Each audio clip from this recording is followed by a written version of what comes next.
Hello friends, this is Hitesh Chauhan. Welcome to English Grammar with Hitesh sir. English Standard 11 Unit 1 Read to Read to લેસનનું નામ છે The Wild Savior જેનું ગુજરાતી થાય વન્ય જીવન રક્ષક.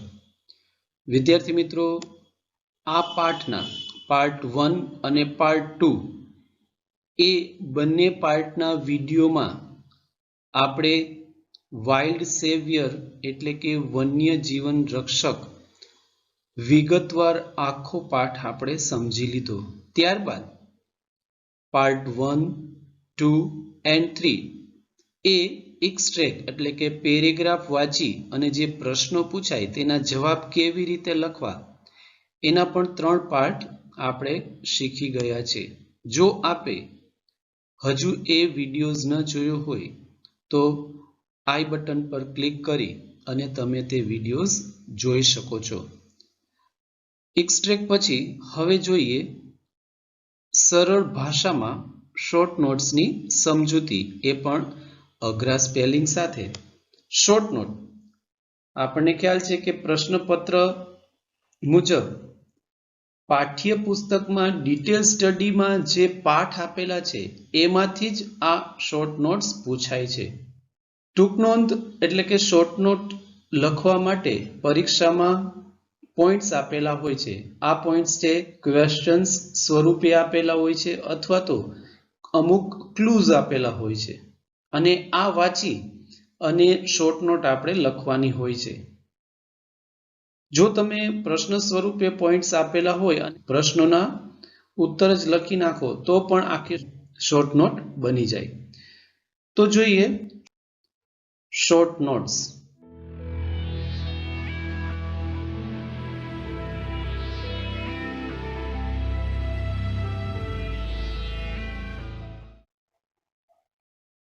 Short note 1.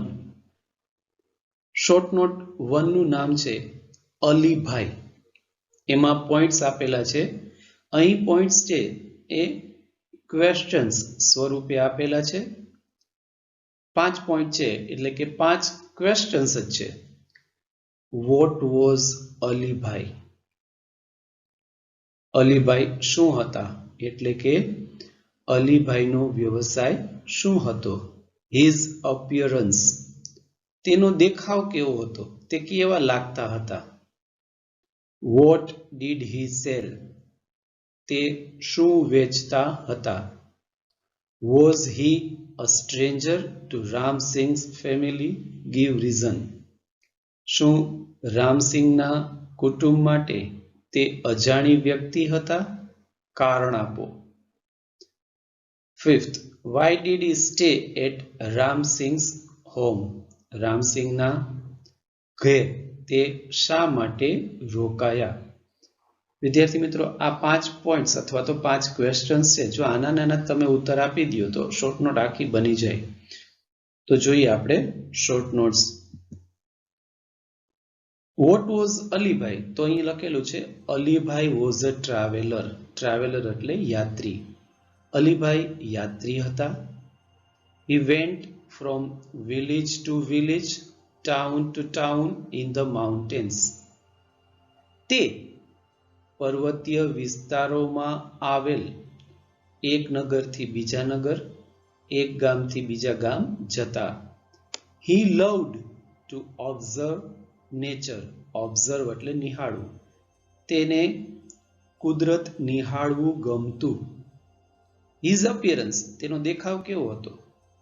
He was a tall man with broad shoulders, red cheeks and nose and whitish complexion. Broad એટલે પહોળા, shoulders એટલે ખભા, red cheeks cheeks એટલે ગાલ, whitish એટલે ઘઉં વર્ણું, complexion એટલે ચામડીનો રંગ. અલીભાઈ પહોળા, ખભા ધરાવતા, લાલ ગાલ અને નાક વાળા, ઘઉં વર્ણ ધરાવતા ઊંચા માણસ હતા. He was dressed in a warm, thick long woolen coat, tight trousers, big leather boots and a brown fur cap. Warm એટલે ગરમ, હુંફાળા, થીક એટલે ઘટ, વુલન એટલે ગરમ, ટ્રાઉઝર્સ એટલે પાટલુન, લેધર બૂટ્સ એટલે ચામડાના બૂટ, ફર કેપ રૂવાટીની ટોપી. અલીભાઈ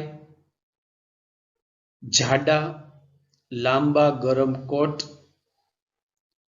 તંગ પાટલુન, મોટા ચામડાના બૂટ અને બ્રાઉન રૂવાટીદાર ટોપીમાં સજ્જ હતા. What did he cell? તે શું વેચતા હતા? He sold dried apricots, herbs, medicines, and precious stones he had collected during his traveling. Dried apricots એટલે જરદાળુ, herbs એટલે ઓસડિયા, medicines એટલે દવાઓ, precious કિંમતી, stones એટલે પથ્થર, collected એટલે એકઠું કરવું, ડ્યુરિંગ એટલે દરમિયાન. અલીભાઈ શું વેચતા હતા? એની મુસાફરી દરમિયાન એકઠા કરેલા કિંમતી પથ્થરો અથવા તો રત્નો, દવાઓ, ઓસડિયા તેમજ જળદારૂ વેચતા હતા. Was he a stranger to Ram Singh's family? Give reason.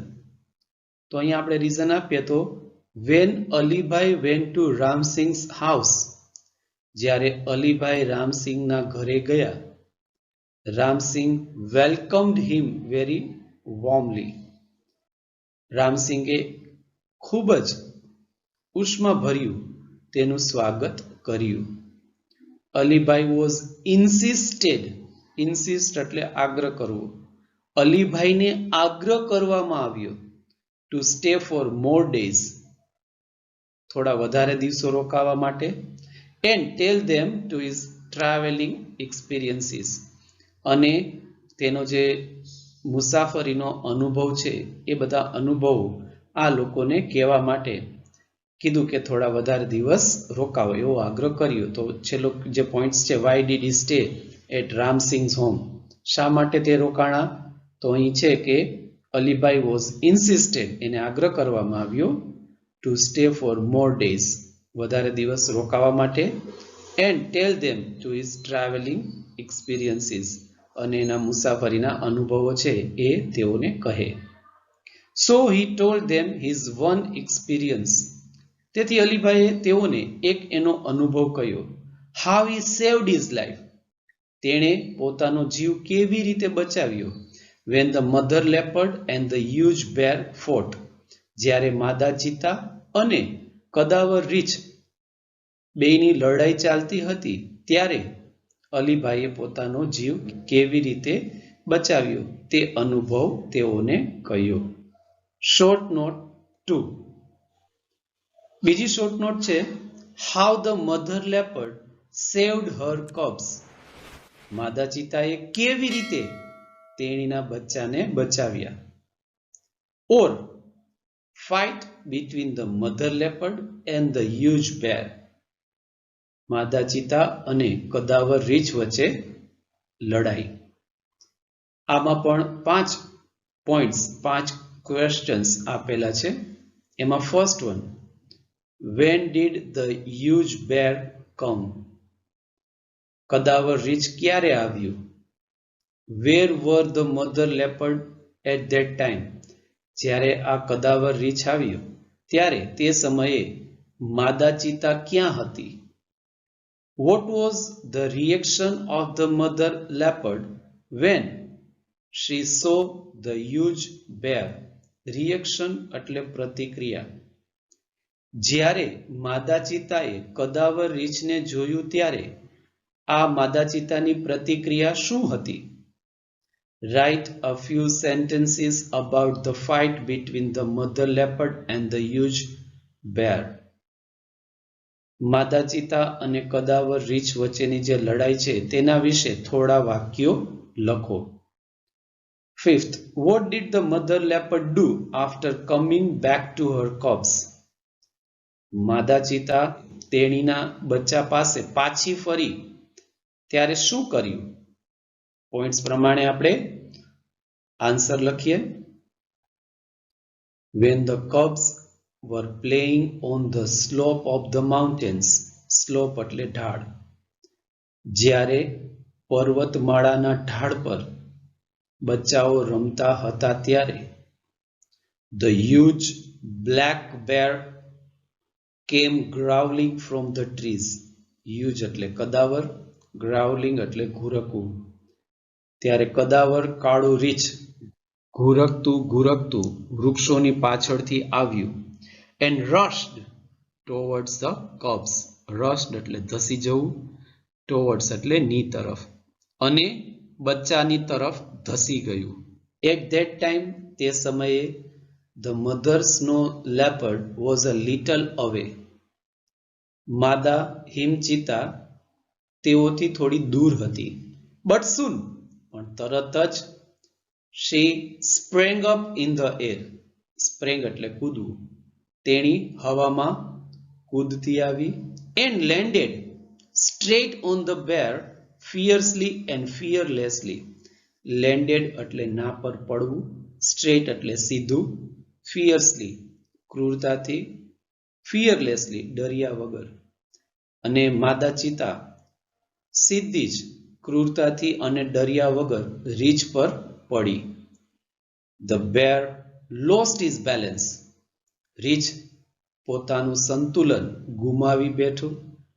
The wild beasts went rolling down the steep snowy slope, tumbling on each other, and finally fell into the narrow valley. Violent એટલે હિંસક, wild beasts એટલે જંગલી પ્રાણી, steep એટલે ઢોળાવ, slope એટલે ઢાળ, tumbling એટલે ગબડવું, અને નેરો વેલી એટલે સાંકડી ખીણ. અને હિંસક આ જંગલી પ્રાણીઓ એકબીજા પર ગબડતા જે હિમનો ઢાળ હતો એ ઢોળાવા પર ગબડતા જ ગયા. and finally fell into the narrow valley. અને અંતે સાંકડી ખીણમાં પડી ગયા. The huge bear stretched એટલે ફેલાવવું. કદાવર રીંછે ફેલાવ્યું. out his big paws with strong sharp nails. paws એટલે પંજો, sharp એટલે તીક્ષ્ણ, nail એટલે નહોર. અહીંયા paws એટલે પંજા કીધું છે. કદાવર રીંછે તેનો મજબૂત તીક્ષ્ણ નહોરવાળો નખવાળો જે મોટો પંજો હતો તેણે ફેલાવ્યો પોતાનો બચાવ કરવા માટે. The mother leopard swiftly jumped on the bear. swiftly એટલે ઝડપથી. માદા ચિતાએ રીંછ પર કૂદકો માર્યો. and tore away big pieces of the black furry skin of the bear. tore એટલે ચીરા કરવા. અને રીંછના જે કાળી રૂવાટી હતી એ સ્કિન ના મોટા ચીરા કરી નાખ્યા. The bear was injured. રીંછને ઈજા થઈ. and went away અને જતું રહ્યું. when the mother leopard returned to her cubs, જ્યારે માદા ચિતા તેના બચ્ચા પાસે પાછી ફરી, she smelt and licked them over and over again to make sure that they were not hurt by the bear. licked એટલે ચાટવું, over and over એટલે વારંવાર. જ્યારે માદા ચિતા બચ્ચાઓ પાસે પાછી ફરી ત્યારે તેણે વારંવાર ફરીને ફરી તેને સૂંઘતી હતી બચ્ચાને અને ચાટતી હતી. શા માટે? ટુ મેક શ્યોર ધેટ એ ખાતરી કરવા માટે કે they were not hurt by the bear. આ બચ્ચાને રીંછ દ્વારા કોઈ ઈજા તો પહોંચી નથી ને. તો વિદ્યાર્થી મિત્રો ઉપર આપેલા 5 પ્રશ્નો છે પોઈન્ટ્સ આપેલા છે એ મુજબ આપણે શોર્ટ નોટ બનાવી. આ વખતે મેં પોઈન્ટ્સ પ્રમાણે તમને જવાબ કહ્યા નથી, કારણ કે હવે તમારે વિચારી એ પોઈન્ટ્સ વિચારી અને આ જવાબ ક્યાં ક્યાં છે એ શોધવાના. વિદ્યાર્થી મિત્રો, સબસ્ક્રાઇબ કરવાનું ભૂલતા નહીં. સબસ્ક્રાઇબ કરવાનું કારણ એ છે કે જેવો નવો વિડીયો આવશે એ તમને મળી જશે. અને તમારા જે મિત્રો છે જેને ઇંગ્લિશમાં ઘણીવાર અમુક મટીરિયલ્સ ન મળતું હોય તો એને જરૂર તમે શેર કરજો. અને હા, લાઈક જરૂર કરજો.